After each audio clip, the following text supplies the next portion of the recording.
So remember back in the height of the Twilight craze, there were these pretty bad bootleg Twilight books. I remember Shiver, I remember the Evermore Immortal series, and I think that the main culprit was that book Fallen. And it was kind of cringe even back then. We knew it, but we were twihards and paranormal romance fiends, so we ate it all up. Anyway, this movie, which is terrible by the way, reminds me so much of that early aughts era. A kind of self-insert main character girl who might seem like a wallflower at first, but she ends up being some kind of chosen one. She's new in town or new in school. She might have suffered some kind of trauma. The jock and the so-called bad guy both end up falling for her, and then supernatural hijinks ensue. Only this movie isn't supernatural, which I think was a bit of a missed opportunity, but anyway, you get the idea. More on that later, onto the video. Nika and her parents are driving in the countryside when they get into an accident with a truck that leaves both of her parents dead and Nika an orphan. She moves into an orphanage which they call Grave, and one of the stories that they tell at this orphanage is of the Tearsmith, a story about a world where nobody could cry and people didn't have feelings, but there was a lonely Tearsmith and he could make crystal tears. People would go to him asking for tears so that they could feel emotions. So when they slept, he put tears into their eyes. So it's kind of an intriguing story, like the Sandman, right? Anyway, when Nika arrives at the orphanage, all of her personal belongings are taken from her, including the butterfly pendant that we saw her mom wearing in the opening scene. It is at this orphanage then that she meets the so-called Tearsmith. She also quickly makes a friend with a sweet albino girl named Adeline. Adeline is apparently too pale and too ugly to be adopted. People think that she's sick, so she doesn't get a chance to leave the orphanage. Fast forward a few years and Nika is getting adopted. She has these plasters on her fingers and her house mother says that it's because she likes to play with animals, so she always gets cuts on her fingers. Nika is about to go home with her adoptive parents, but they see a boy named Rigel playing the piano, and he's some kind of piano prodigy at Grave, and many people have tried to adopt him, but he refuses. Anyway, he does agree to be adopted by these parents, the ones who are adopting Nika. Anyway, they decide to adopt Rigel as well, thinking that it will help Nika adjust, and they want to give him a home. I don't know why on earth they would think an emo teenage boy would help Nika adjust. Why didn't they just adopt Adeline so that they wouldn't separate the girls? I don't know. The house mother is also very reluctant to let Rigel go, but she eventually does. The foster siblings arrive home and Nika goes to Rigel's room and tells him that she wants things to work out with their parents in their new life. She doesn't seem very serious though. She's kind of distracted by his shirtlessness and he wants her to get out. He makes her leave his room. At the dinner table that evening, the parents ask about the foster siblings' relationship, and when Nika says that they grew up together like brother and sister, Rigel puts his hand on her knee under the table and he's like, sure, like brother and sister. She's all flustered and she excuses herself to go to the bathroom, and after a few minutes he goes after her. This feels so obvious to the parents. Anyway, it's difficult to gauge whether there's a history there between Nika and Rigel. How well do they really know each other? Like, why did she go into his room to say that? Did she suspect that he might act out in some kind of way, try and make a move on her? Or maybe she was setting a boundary for herself so that she wouldn't be tempted? We don't really know. We don't know anything about them, actually. In the bathroom, Nika tells Rigel that she knows that he's the the Tearsmith. On the first day of school, it looks like Nika is about to walk into traffic, but the way this is filmed, the car looks really far away. So I think that Rigel just pulls her back into him as a way to have her close. I mean, what's a little flirting between foster siblings before school, I guess. Nika is greeted with a camera in her face. Her new soon-to-be BFF takes a photo of Nika for the yearbook or something. Her name's Billy, and she also introduces Nika to her friend, Mickey. At first I thought that Rigel was walking down the hall with a bad attitude, already staring down the jocks, but I guess he overheard the dark-haired one, Phelps, tell his friend Lionel that he'll have sex with the new girl, meaning Nika, within the week. It's disrespectful for sure, and Phelps has been marked. Later in class, there's some commotion out in the hall, and Rigel is giving Phelps quite the beatdown. Phelps has a bloody lip, and they have to be physically broken apart. Apparently Phelps also got his lick in though, because Nika later sees Rigel at home icing his face. Nika wants to know why Rigel agreed to be adopted by this family when he'd always disagreed. She tries to help him ice his face and he's like, don't you dare touch me like that, otherwise I won't be able to hold myself back. It's very broody. When Nika takes his laundry to his room, of course she can't resist snooping and he catches her. And they start flirting, I guess, very confusingly though. They're talking about wolves and fairy tales, and look, I don't know what's going on, but he's meant to be the wolf because he's dark and brooding and dangerous, and it's a metaphor, you see. The Mike Newton character, Lionel, comes to talk to Mika at school, and he has a snail on his shoulder. Mika is a gentle soul who loves creatures, so she gently removes it. I'm guessing this is foreshadowing Lionel's sliminess. Anyway, as he's about to properly introduce himself, Rigel barges in and interrupts them.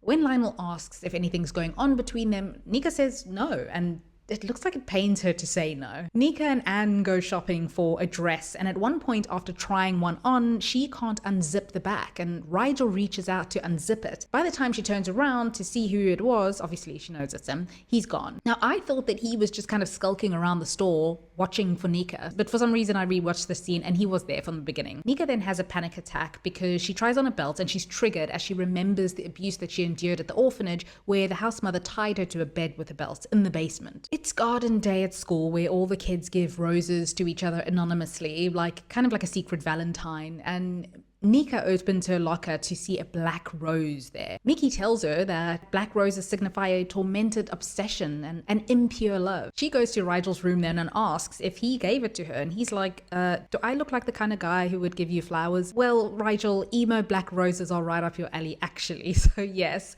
But anyway, he denies it. He pushes her onto the bed then, and as they're about to kiss, Anna, her mother, calls her down. There's somebody at the door for her, and it's Lionel, who invites her out for ice cream.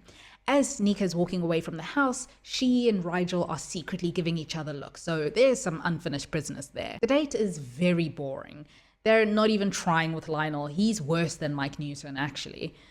Is this even meant to be a triangle? I'm gonna have to read this book at some point, aren't I? Because Lionel seems more like a plot device than an actual fleshed out character. But okay, we know what he's supposed to be. At one point on the date, Nika keeps her ice cream spoon, the wooden spoon, and Lionel offers to throw it away for her, and she says no, she can use it to make a splint for a bird's wing. Lionel seems taken aback somewhat by her earnestness. Meanwhile, Rigel gets a migraine while playing the piano, and there's this unintentionally funny moment where he catches a moth or a butterfly, and then he lets it go, but kind of hilarious. Weird and dramatic. Just look at this.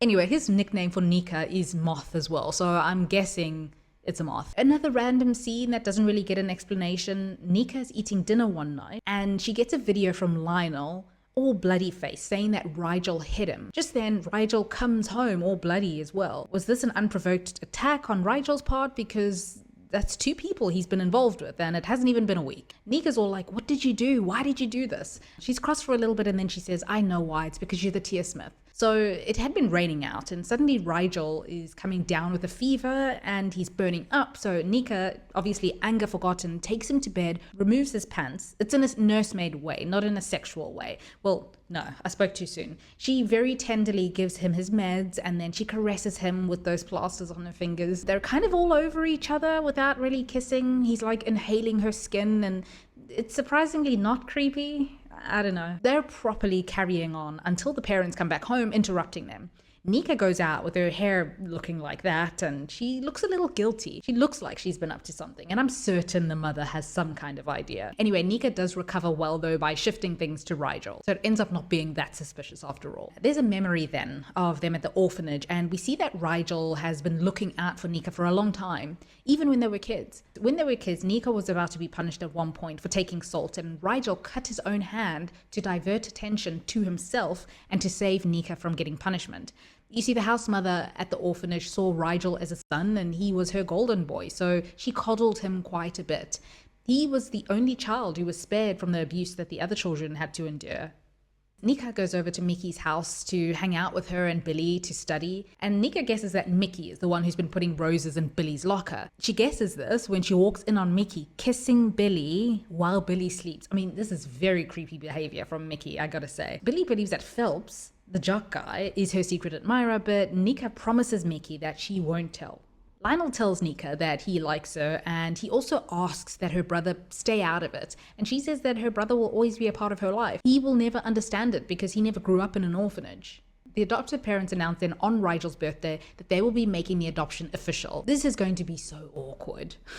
Then Adeline comes to visit Nika, and she tells her that one of the ex-orphans wants them to all band together and report the house mother for how she abused them. At first, Nika is rather hesitant, but she'll end up doing it. Ooh, then it turns out that all those nights she was trapped in the basement, tied to the bed, it was Rigel who held her hand through it, and she'd always thought that it was Adeline. Adeline, by the way, urges Rigel to tell Nika that he loves her. Rigel is playing the piano all melancholy-like while it's raining and thundering outside, and Nika comes and sits by him. She tells him that she would give him anything for his birthday, and he tells her to hold very still and don't move. He grabs her back and then seductively kind of licks her cheek. It's meant to be dark and steamy, but I'm struggling with the lack of chemistry with these two. Anyway, just then someone is at the door, and Nika, in her white nightie, goes out into the pouring rain. It's Lionel, obviously, there to profess his love as well. Well, he says he can't sleep, he can't stop thinking about Nika. He's oddly fixated on the whole foster sibling bit as well. He looks at her now in her see-through nightie because, it's raining, and he says, "You let him see you like that? You're going to be brother and sister, What will people say? Will your parents still want you?" He acts very grossed out, but instead of getting the hell out of Dodge, he tries to kiss her, but she sends him away. Nika goes back to Rigel then, who breathlessly kisses her all over. Where are their parents? He's like, "No, we can't. You deserve a normal boyfriend and a happy life, and I'm the wolf, I'm the villain, I will hurt you." At the end of the movie, it's time for the dance. It's kind of like a prom, and the girls are getting ready. Billy is really excited, talking about the roses that she got from Phelps, and she'd asked him if he sent them, and he didn't deny it. Eventually, Mickey fesses up and says that she was the one who gave Billy the roses because she loves her. And Billy is upset by this revelation, and she walks out. At the school dance, Nika and Lionel dance, and I kind of like this My Chemical Romance sounding live band. They go to a classroom to see these cool galaxy lights. He kisses her, and then he forces himself on her when she's saying no and physically trying to push him off. Rigel comes in just in time then, and he pulls Lionel off Nika and roughs him up a little before Lionel runs off. Rigel and Nika start making out, and they get half naked, and then it's a fade to black. As they're leaving the school, Lionel catches up with them, steps out of the car, and calls them disgusting. "That's your brother, Nika, I'll tell everybody," he says. He tries to run them off the road then, and they have to jump over the bridge into the water to escape him. Nika ends up in the hospital, and when she wakes up, she realizes that it was Rigel who held her hand during her childhood abuse. This is how she got through those episodes of abuse, so it's kind of a big deal. He's been there all along. Rigel ends up refusing the adoption. He also leaves Nika's butterfly pendant behind for her, the one that he had taken back at the orphanage. The house mother is also at the hospital too, because I guess Rigel isn't under the foster parents' care anymore. She blames Nika for destroying her precious Rigel. In the end, all the kids testify against the house mother and the orphanage. We don't get to see the outcome of the case, but I guess that's not really the point. Nika and the others refuse to stay silent any longer, and this is the triumph for her and her orphanage siblings. Nika also explains in the end that everybody has a Tearsmith, that one person who can make them cry or give them joy. Rigel eventually wakes up and she tells him that she loves him. In the end, we see them all grown up, living happily ever after with their daughter, and we see Rigel smile for the first time. And yeah, that's the end. Anyway, if you have seen it, feel free to share your thoughts, and thank you for watching.